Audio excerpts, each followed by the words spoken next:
good, guys? Just coming to you with a quick video about the Charm ones, the reboot.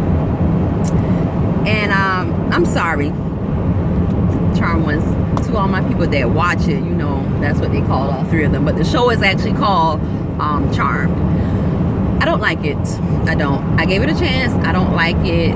And the reason being is, to me, it feels like they took a brand that was already existing and they were just lazy and they said, we're not going to do any good writing. We're just going to depend on the fact that this is an already established brand.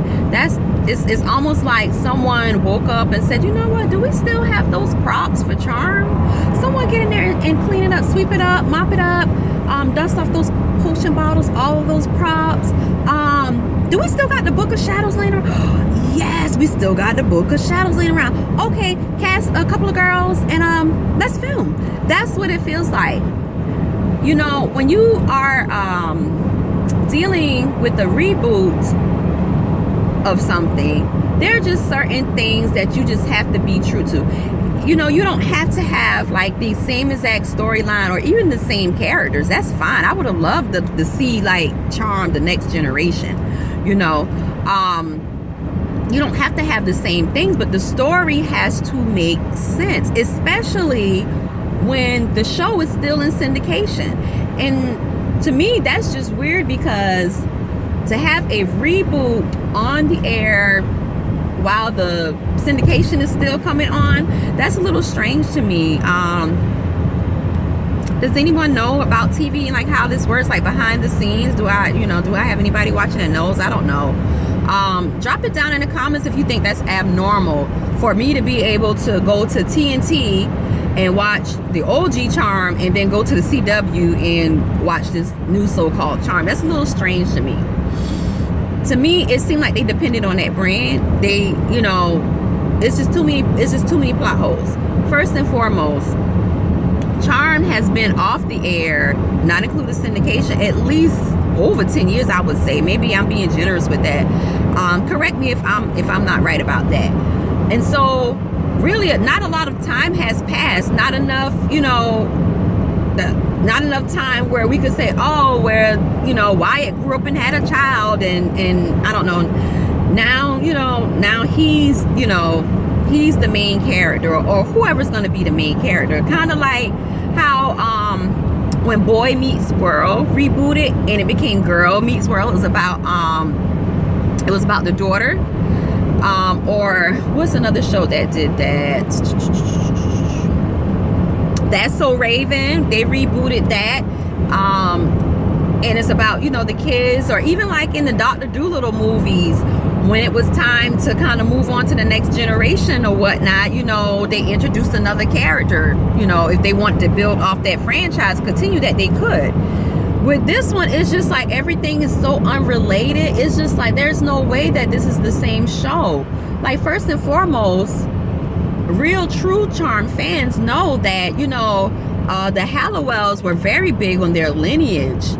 You know, the females in their family, all of them were witches. You know, their powers were passed on. For the most part, all of their names began with P.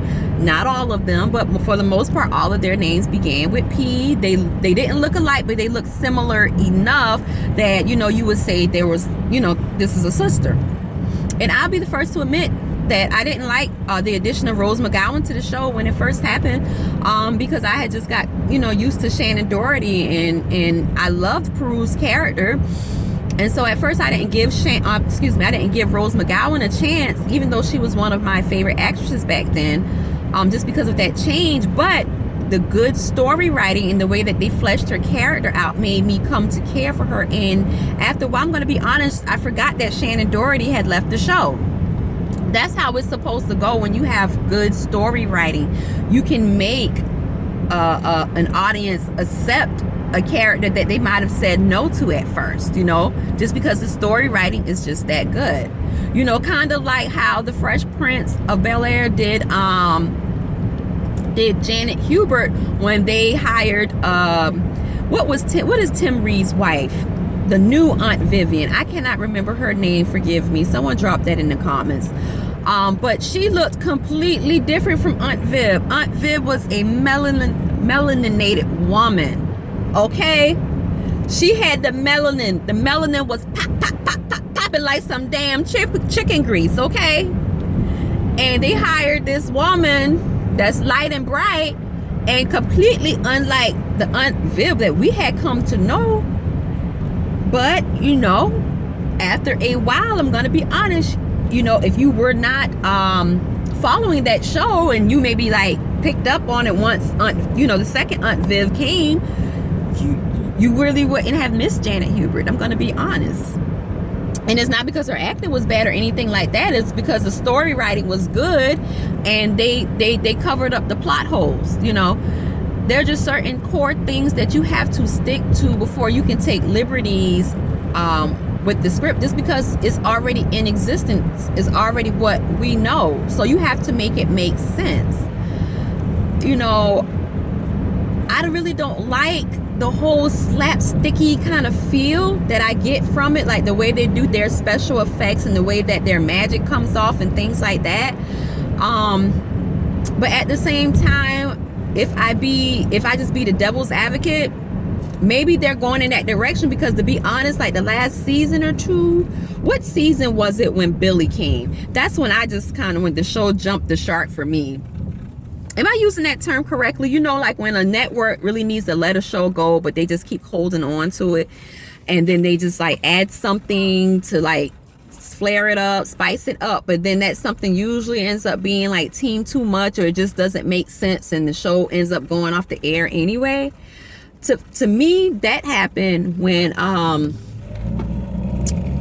Billy joined the show, when they got that magic school and Piper just went to the magic school all the time. And then I guess Billy's out being this little brand new newbie witch, and with her bad haircut and her bad acting. And I was okay when the show went off the air by then.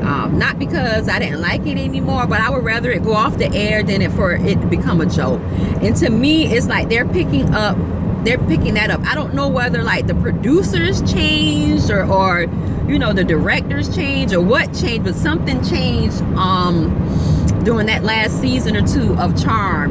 Someone let me know whether that was the last season, or like how many seasons was it that Billy was on there. I can't remember, to be honest. But I was gonna go in. I was really gonna go in on this show, but I read a statement from one of the actresses, and she said basically that she was disappointed that the show disappointed the OG fans, because that's not what their intention was. They wanted to do a good job, and that made me like take my feelings out of it. And I said, well, you know what, if I be fair, you know, those actresses, they gave solid performances. You know, if they had a well-written script, or if they were in like some other production, I would believe them. The acting was not bad. From those three, the acting wasn't bad. But you know, they were given a bad script. You know, it's only so much you can do when, you know, it's just bad from the start. It really is. And one of the actresses, I'm kind of familiar with her because I remember her from Wayward Pines and some other things. And I actually like her. But the script, it was all over the place. It didn't make sense. They didn't address anything. Like, how is it that, okay, it looks like we still are kind of in the present right now, so that would mean that there's probably only been about maybe a 20-year difference between, and I'm being very generous with that, between the OG Charm was living in that house and this one. So when did you all get to this house? How did you inherit it? Where are the OG Charm ones? Why are they not in this house? This house is like passed down in their family. It was always very important to them to protect it and to have it. It was their grand's house, you know. And I know you can't answer all of that in a pilot. However, the pilot has to be good enough where the network wants to pick it up for a season. And if you are presenting this as an already established brand, you already know that the people that follow the OG Charm ones are going to watch this. So it makes me wonder, who was your target audience? People who have never seen the show before, probably like maybe teenagers and things now, looking at like how young the girls are. Because even though they're saying that they're grown and that they are they're off in college or they're doing this and that. To me, they look like they're still in high school. And those actresses, they may actually be older than teenagers, which I'm pretty sure they're all adults. They probably all can buy a can of beer at least. And maybe, to be fair, maybe it's because I've seen Sarah, I think that's her name, the one with the light brown hair. I've seen her in a few other things, and she was always a child. She could pass as a child. So maybe, I don't know, maybe that's what the issue is. I'm just not really believing them. I'm not believing the storyline. It leaves a lot. It leaves you wanting a lot more. And I know that you can't get all of that in one pilot. However, just certain things should have been addressed, whether it had to be addressed in a flashback or whether there was some foreshadowing that lets you know, like, okay guys, we know that this doesn't make sense. However, if you stick in there with us, we're going to answer these questions for you. It's just like, it's almost like if Pepsi stopped making Pepsi. Let's say they stopped making Pepsi for 10 years. And then they say, you know what, guys? We're going to do a reboot of Pepsi. And they use the same bottle. They use the same they use the same bottle. They use the same label, the same exact label. But when you taste it, it's not even soda. It's grape juice. It's the same kind of concept. Like, they depended on that brand being established so much so that it made them lazy in the writing. And that's the part that really pisses me off, because the CW is capable of doing excellent writing.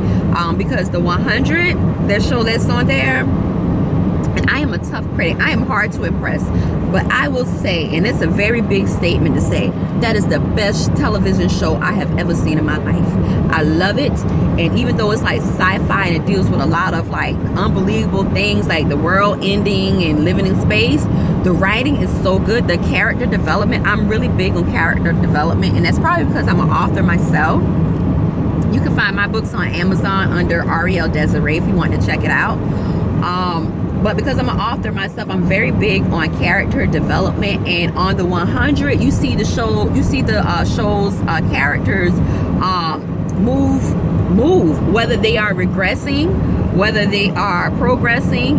One episode they may be the protagonist, the second episode something funky happened and now they're the antagonist. Like, it's very action filled. It leaves you wanting more at the edge of your seat, and I got nothing like that from Charm. Nothing. And that's what disappoints me, like, because I know what good writing that you have. And not only the 100, the Flash, I love the Flash.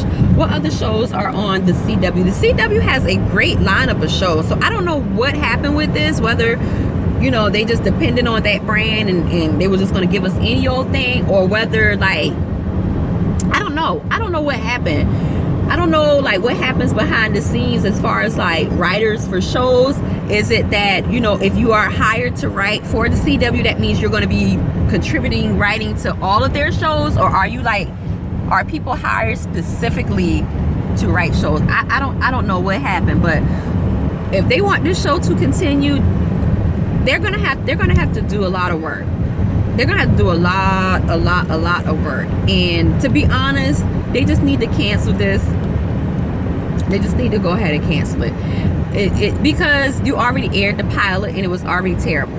The only way I can really see them coming back from this is they need at least one of those OG Charm members to kind of like give a cosign, like maybe appear on an episode and maybe they give the backstory on what happened, or I don't know. It's gonna be kind of hard to come back from this. But I heard someone said that the ratings were really good, but that's because, hello, we're expecting Charm. Of course, everyone who loved Charm, they're going to be watching. But the real test is, are they going to watch the next follow-up episodes? And I really want to give it a chance. So if it's not canceled and if they keep it, I will go ahead and watch those, because I really want to give it a chance. But they're going to have to do better with that writing. We need to know certain things also, and it's probably a pet peeve of mine, but I gotta have stuff that makes sense. And I appreciate that they're being diverse with their character selection. However, it needs to make sense. Now, the girl Sarah, I think that's her name, the one with the light brown hair, I've seen her in other roles, and in those other roles she's always had like 2 white parents, and I've always found that to be odd, because you can look at her and tell, if you shake her family tree, a Keith, a Dante, an Akeem, and a Junebug is going to fall out of her family tree. She's not the type of black person that can be like a passable white person, for lack of a better phrase. Like, let's say, who's like that? Maya Rudolph is like that. Rashida Jones is like that. I cannot pronounce her name, so I'm just going to use her character's name. Spencer off of Pretty Little Liars. She's one of those ones that can pass as a white character, but Sarah, no. I've always known you were black, and I never even looked it up until I was about to do this video, and her dad is half black. So are we passing Sarah off as white? Are we passing the Hispanic sister off as white as well? You know, my thing about it is, I'm all for diversity and everything like that, but call it what it is. Do not pass these characters off as white. Obviously, the other sister is half black. You can look at, she has the typical mixed look. So, and I don't say, I'm not saying that to be offensive or anything like that, but like the fair skin, the curly hair, you know, it's obvious. It's obvious. It's a little coffee in that milk, okay? But the other 2, I'm just curious as to whether they're being, because a lot of times in TV you have people who are something else, and how can I explain this? I'm not really trying to be crass, guys. I'm not trying to be insensitive, and I know that characters, you know, characters are characters and things like that,